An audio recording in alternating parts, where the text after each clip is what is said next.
ගොඩාක් අය හිතනවා ඇති මේ ලෝකේ තියෙන බලවත්ම දේවල් අපිට පියවි දකින්න පුළුවන් කියලා. ඔව්. අර අහස සිමින ගොඩනැගිලි, වේගෙන් යන කෝච්චි වගේ දේවල් නේද? හරියටම. අපි මේ දවන්ත දේවල් දකිනවා. හැබැයි තත්පරයකින් මුළු රටක්ම අඳුරට යවන්න පුළුවන් මේ දවන්ත කර්මාන්ත ශාලා තත්පරෙන් පංගුවකට පාලනය කරන නොපෙනෙන නීති පද්ධතියක් තියෙනවා කිව්වොත්? ඒ කියන්නේ අපි මේ කතා කරන්න යන්නේ විදුලිය ගැන. ඔව්. අද අපේ මේ ගැඹුරු විමර්ශනයේට අපි පදනම් කරගන්නේ හරිම සුවිශේෂී මූලාශ්‍රයක්. ඒ තමයි තෘතීයක හා වෘත්ති අධ්‍යාපන කොමිෂන් සභාව, ඒ කියන්නේ TVEC එකෙන් නිකුත් කරපු විදුලි තාක්ෂණය පිළිබඳ NVQ level 5 ආදර්ශ ප්‍රශ්න පත්‍රයක්. විභාග ප්‍රශ්න පත්‍රයක්. ඔව්. බැලුබැලමට මේක නිකම්ම විභාග ප්‍රශ්න පත්‍රයක් වුණාට ඇත්තරම මේක අපේ නවීන ශිෂ්ටාචාරයේ කඩා වැටෙන්න නොදී අල්ලගෙන ඉන්න රහස්‍ය මෙහෙයුම් අත්පොතක් කිව්වොත් නිවැරදි. අපේ අරමුණ මේකේ තියෙන ප්‍රශ්න කියවන එක නෙවෙයි, මේ පිටුපස්සේ තියෙන සංකීර්ණ ඉංජිනේරු විද්‍යාව රසවත්ව තේරුම් ගන්න එක. ඇත්තටම මේක ඊට හොඳ ආරම්භයක්. අපි හැමදාම ස්විච් එකක් ඔබලා ලයිට් එකක් පත්තු කරාට අර ඒ පිටුපස්ස කොච්චර සංකීර්ණ, හැබැයි පුදුමාකාර තාර්කික ක්‍රියාවලියක් සිද්ධ වෙනවද කියලා හිතන්නේ නැහනේ. අනිවාර්යයෙන්ම. මේ මූලාශ්‍රය අපිට අවස්ථාව දෙනවා ඒ නොපෙනෙන ලෝකයේ නීති රීති ටික සරලව තේරුම් ගන්න. විශේෂයෙන්ම කර්මාන්ත ශාලාවක වගේ මහා පරිමාණ විදුලි පද්ධතියක් කොහොමද ආරක්ෂිතව පාලනය කරන්නේ කියන එක ගැන මේකේ තියෙන ඉතාමත් ගැඹුරු විද්‍යාවක්. ඉතින් අපි මේ කතාව පටන් ගමුකෝ විදුලියේ මූලික හැසිරීමේ. මේ මූලාශ්‍රයේ මුලින්ම කතා කරන්නේ ස්ථායිතික විද්‍යුතය සහ ධාරා විදුලිය අතර වෙනස ගැන.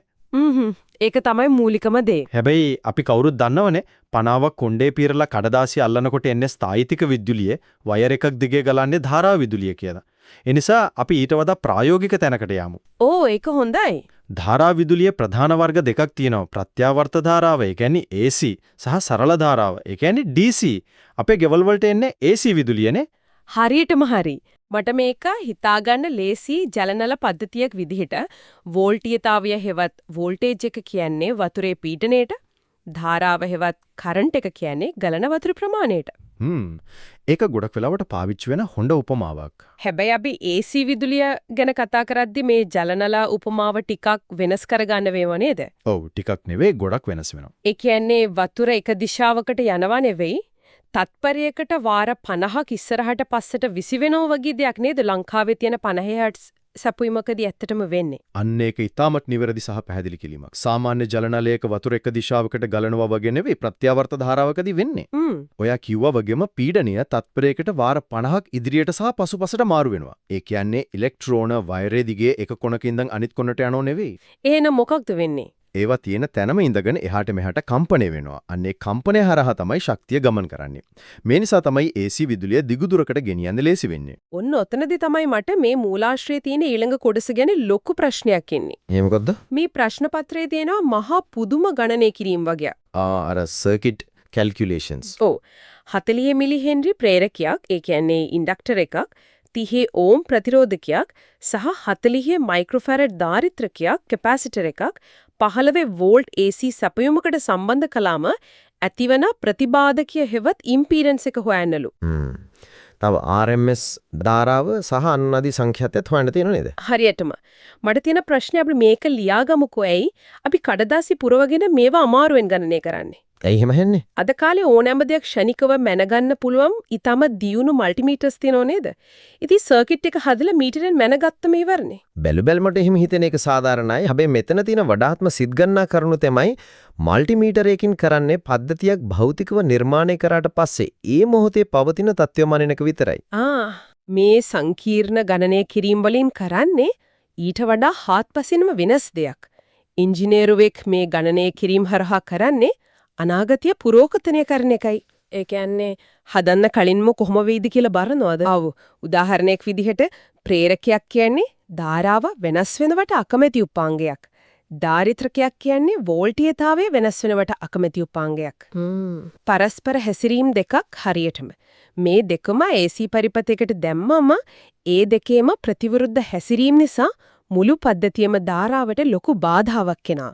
අන්න ඒ සමස්ත බාධාවට තමයි ප්‍රතිබාධකයේ හෙවත් ඉම්පීඩන්ස් කියලා කියන්නේ. ඒ කියන්නේ අපි මේ ගණනීකරණේ පද්ධතිය හැදුවට පස්සේ ඒක පුපුරලා යයිද නැද්ද කියලා කලින්ම දැනගන්න එක නේද? අනිවාර්යෙන්ම අපි මල්ටිමීටරෙන් මනින්න ගිහින් පද්ධතියට දෙන වෝල්ටීයතාවයේ දරා ගන්න බැරුව ඒක ගිනිගත්තොත් වැඩක් නැහැනේ. ඒක ඇත්ත. අනිත් කාරණේ තමයි අනුනාදී සංඛ්‍යාතය හෙවත් රෙසොනන්ට් ෆ්‍රීකවන්සි එක. මේ ප්‍රේරකයේ සහ දාරිත්‍රකයේ බලපෑම එකිනෙකට සම්පූර්ණයෙන්ම ප්‍රතිවිරුද්ධයිනේ. ඔව්. යම්කිසි නිශ්චිත සංඛ්‍යාතයේදී මේ දෙකේ බලපෑම එකිනෙක කැපිලා ගිහින් පරිපතයට තියෙන බාධාව අවම වෙලා ධාරාව උපරිම වෙනවා. රේඩියෝ එක නිශ්චිත channel එකකට ටියුන් කරන්නේ අන්‍ය අනුනාදී සංඛ්‍යාතය පාවිච්චි කරලයි. ඒක මාරයිනේ. ඉතින් මේ දේවල් කඩදාසිය උඩ ගණනය නොකර භෞතිකව නිර්මාණය කරන්න බෑ. පැහැදිලි. දැන් අපි දන්නවා විදුලිය නිර්මාණය කරන හැටි සහ කඩදාසිය උඩ ඒකේ හැසිරීම පුරෝකථනය කරන හැටි. හැබැයි මේ අධිබලෙති විදුලිය පාලනයෙන් තොර වුණොත් මොකද වෙන්නේ? අන්න ඒ නිසා අපිට විශේෂ ආරක්ෂක පද්ධති ඕනේ වෙන්නේ.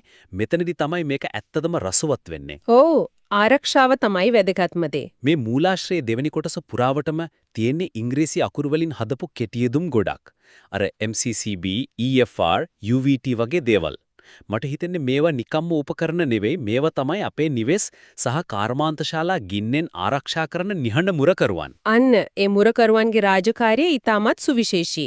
අපි ගමු MCCB එක. එහෙමත් නැත්නම් Molded Case Circuit Breaker කියන එක. මේක සාමාන්‍ය ස්විච් එකක් නෙවෙයි. එහෙනම් මේක ඇතුලේ යාන්ත්‍රණ දෙකක් තියෙනවා. එකක් තාප යාන්ත්‍රණයක්, අනික චුම්බක යාන්ත්‍රණයක්. වැඩ දෙකක් කරනවා. ඔව්.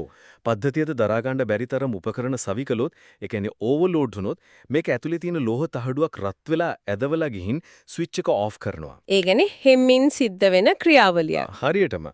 හැබැයි වයර් දෙකක් එකට ගෑවිලා ලොහු පරිපතයක්, ඒ කියන්නේ ෂෝට් සර්කිට් එකක් වුණොත් ඒක ෂණිකව නවත්තන්න ඕනේ නේ. නැත්තම් වෙනි ගන්නවනේ. අනේ එතකොට අර තාප යාන්ත්‍රණයට වඩා වේගෙන් මේක ඇතුලේ තියෙන විදුලි චුම්බකයේ ක්‍රියාත්මක වෙලා ෂණිකව ස්විච් එක ඇදලා දානවා. ඒක ඊටමත් නිවැරදි භෞතික ක්‍රියාවලියක්.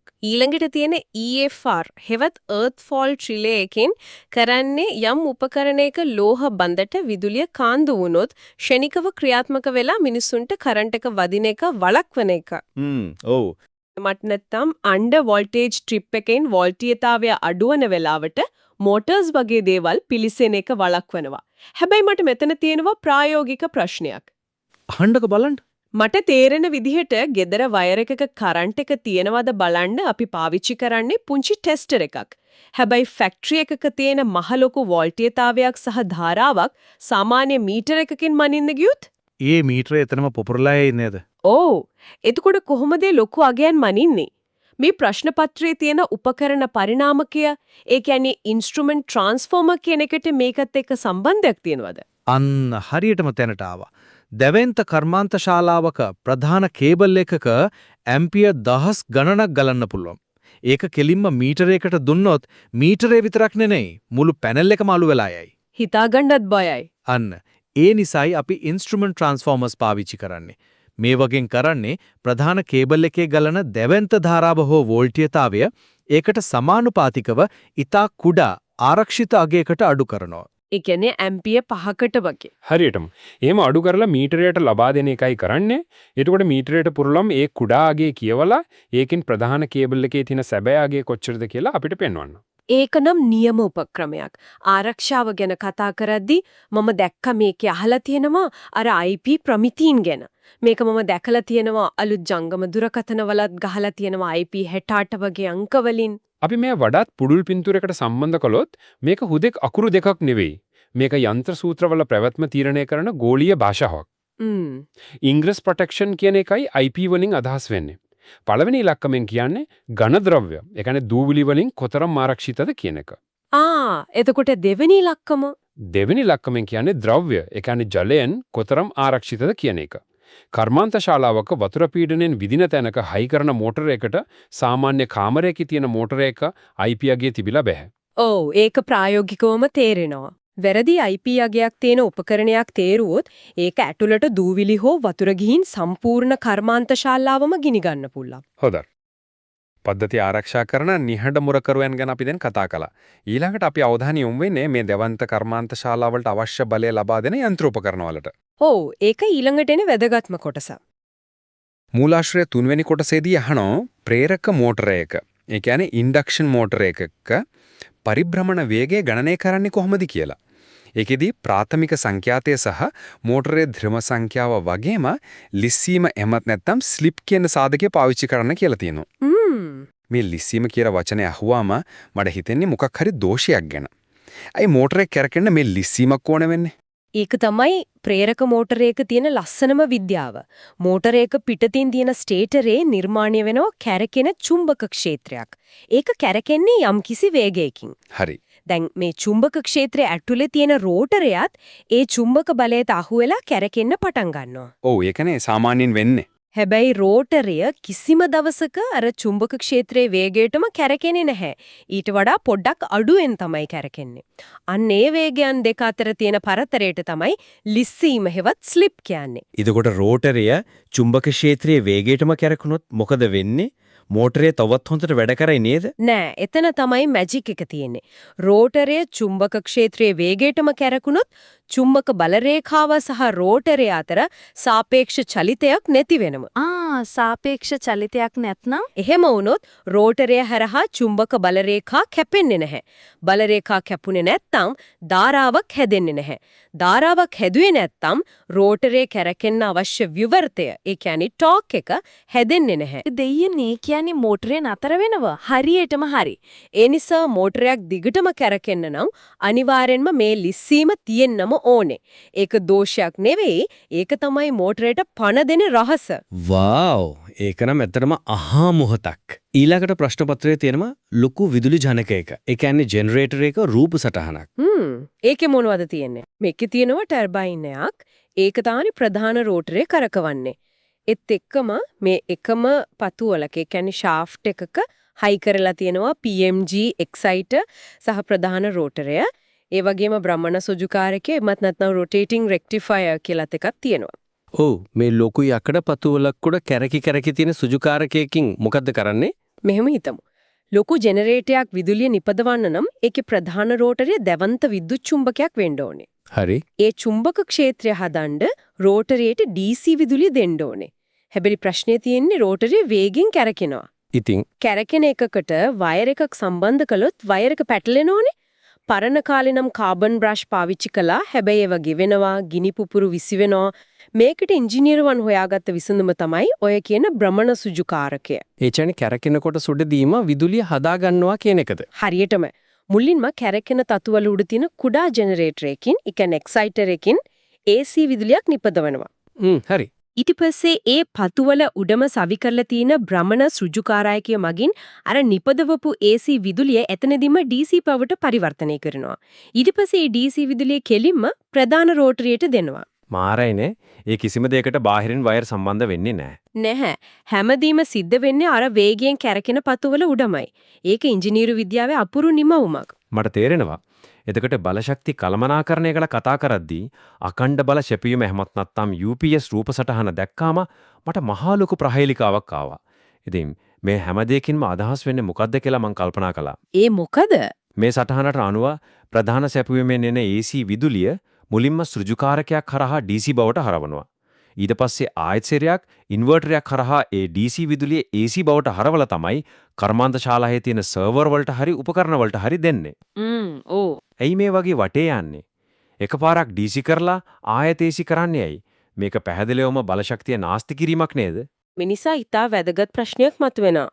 බැලූ බැල්මට ඒක නාස්තියක් වගේ පෙනුනත් ඇත්තටම ඒක තමයි මේ පද්ධතියේ අකණ්ඩ පැවැත්ම සහතික කරන පාලම. ඒ කොහොමද? අපි UPS එකක් පාවිච්චි කරන්නේ කරන්ට් එක ගියොත් වැඩේ නතර වෙන්නේ නැතුව දිගටම කරගෙන යන්නනේ. ඒ සඳහා UPS එක ඇතුලේ බැටරි තියෙනවා. ඔව්. හැබැයි ලෝකයේ තියෙන භෞතික විද්‍යා නීතිවලට අනුව විදුලිය ගබඩා කරන්න පුළුවන් බැටරි තුල DC විදියට පමණයි. අපිට AC විදුලිය ගබඩා කරන්න බෑ.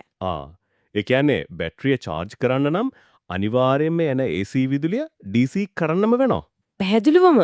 හැබැයි අනිත් පැත්තෙන් අපේ කර්මාන්ත ශාලාවේ තියෙන උපකරණ වැඩ කරන්නේ AC විදුලියෙන්. ඒක ඇත්ත. ඒ නිසා අර බැටරියේ තියෙන DC විදුලිය නැවතත් AC බවට පරිවර්තනය කිරීම අනිවාර්යයි. ඒ නිසා තමයි ওই වටේ යාම සිද්ධ වෙන්නේ. ඒ වගේම මේ සටහනේ තියෙනවා ස්ටැටික් බයිපාස් කියලා. ඊට වැඩගත් කොටසක්. ඒ මොකටද? හිතන්න UPS එක ඇතුලේ තියෙන ඉන්වර්ටර් එක එකපාරටම පිච්චිලා ගියා කියලා. එතකොට මුළු පද්ධතියම ඩවුන් වෙනවනේ. අන්න ඒ වෙලාවට මේ ස්ටැටික් බයිපාස් කියන ස්විච් එක මිලි තත්පර ගානකින් ක්‍රියාත්මක වෙලා ප්‍රධාන විදුලිය UPS එක මගහැරලා කෙලින්ම උපකරණ වලට ලබා දෙනවා. ඒක අතිරේක ආරක්ෂාවක්. නියමයි. මේ පද්ධති පාලනය වෙන ආකාරය ගැන කතා කරද්දී මූලාශ්‍රයේ සඳහන් වෙනවා විවෘත පුඩු සහ සංවෘත පුඩු. ඒ කියන්නේ ඕපන් ලූප් සහ ක්ලෝස්ඩ් ලූප් පාලන ක්‍රම ගැන. මට මේක හිතෙන්නේ පරණ ටෝස්ටර් එකක් සහ නවීන ස්මාර්ට් AC එකක් අතර තියෙන වෙනස වගේ කියලා. හරියටම හරි. ඕපන් ලූප් පද්ධතියකට Taman කරන දේ ප්‍රතිඵලය ගැන කිසිම අවබෝධයක් නැහැ.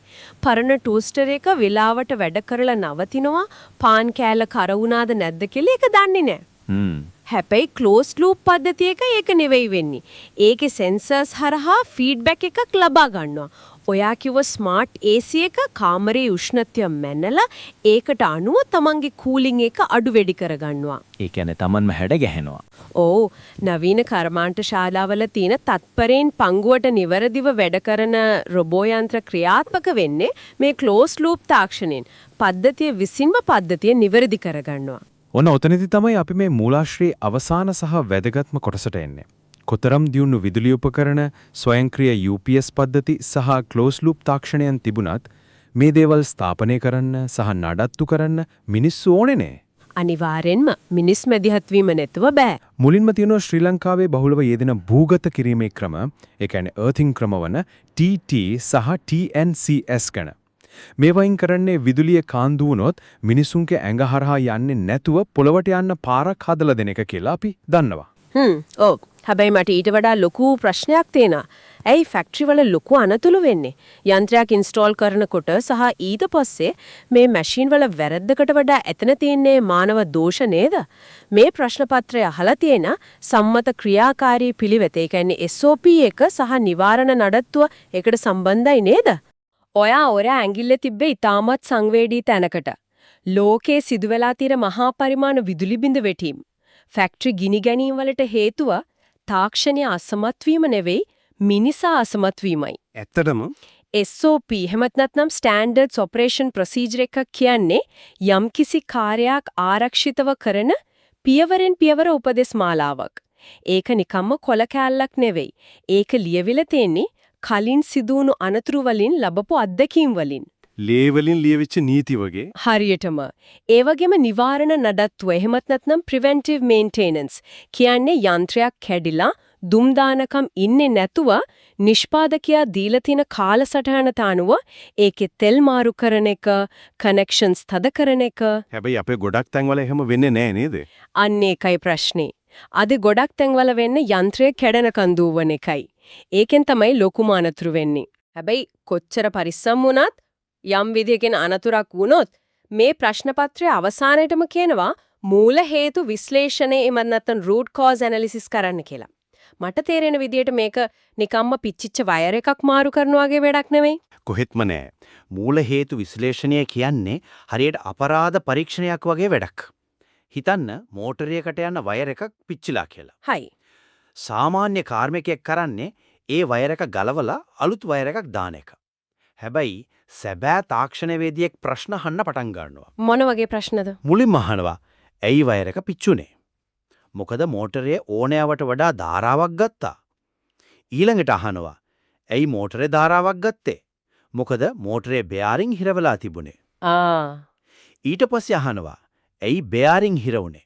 මොකද નિયમિત කාලෙට ඒකට ග්‍රීස් කරලා තිබුණේ නැහැ. අන්න එතන තමයි මූල හේතුව. ඒ කියන්නේ නඩත්තු කාලසටහනේ වැරැද්දක්. ඔව්. වයර් එක මාරු කළාට ප්‍රශ්නේ විසඳෙන්නේ නැහැ. ආයෙත් දවස් දෙකකින් ඒක පිච්චෙනවා. මේ මූල හේතුව හොයාගෙන ප්‍රතිකාර කරන එක තමයි නියම ඉංජිනේරු විද්‍යාව කියන්නේ. ඒ උදාහරණයෙන් නම් මුළු කතාවම පැහැදිලි වුණා. අපි අද මේ කතා කළ දේවල් ආපහු හැරී බැලුවොත් අපි ආරම්භ කළේ AC විදුලිය කියන්නේ එහාට මෙහාට විසිවෙන ජල ප්‍රවාහයෙන්. එතනින් ගිහින් අපි කඩදාසිය උඩ අනාගත විදුලි පරිපථයක හැසිරීම ප්‍රතිබාධකය හරහා ගණනය කරලා පුරෝකථනය කළා. ඉන්පසුව විදුලියේ නිහඬමුරකරුවන් වන MCCB, EFR සහ ජාත්‍යන්තර IP ප්‍රමිතින් උපකරණ බේරා ගන්න හැටි කතා කළා. ඔව්. ඒක ඇත්තටම ලොකු ගමනක්. මෝටරයකට පණ දෙන ලිස්සීමේ ඉඳලා දෙවන්ත ජෙනරේටර්වල භ්‍රමණ සෘජුකාරකය හරහා ගිහින් UPS පද්ධතියක් ඇතුලේ සිදුවන අත්‍යවශ්‍ය AC DC පරිවර්තනයන් දක්වා අපි ගියා. අවසානයේදී අපි දැක්කා මේ සියලුම සංකීර්ණ තාක්ෂණයන් නිවැරදිව පවත්වාගෙන යන්න SOP සහ මූල හේතු විශ්ලේෂණය වැනි මනුස්ස මානසිකත්වය කොයිතරම් වැදගත්ද කියලා. TVC NVQ level 5 විභාග ප්‍රශ්න පත්‍රයක් කියන මූලාශ්‍රය ඔස්සේ අපි ගිය මේ චාරිකාවෙන් අපේ මේ අදෘශ්‍යමාන ලෝකය පාලනය වන විදිහ ගැන ශ්‍රාවකින්ට අලුත්ම කෝණයකින් දකින්න අවස්ථාවක් ලැබුණා කියලා මම හිතනවා. පැහැදිලිවම මේ කරුණු අවබෝධ කරගැනීමෙන් Taman වට ඇති සංකීර්ණ තාක්ෂණික ලෝකය හුදෙක් යකඩ සහ වයර් ගොඩක් විදිහට නෙවෙයි. ඊටමත් නිශ්චිත නීතිමාලාවකට යටත් වූ තර්කානුකූලව ක්‍රියාත්මක වන ජීවමාන පද්ධතියක් විදිහට දකින්න ඕනෑම කෙනෙකුට පුළුවන්. ඉතින් මේ සාකච්ඡාව අවසන් කරන්න කලින් මම කැමතියි එක්තරා ගැඹුරු සිතුවිල්ලක් ශ්‍රාවකින්ට ඉදිරි කරලා යන්න.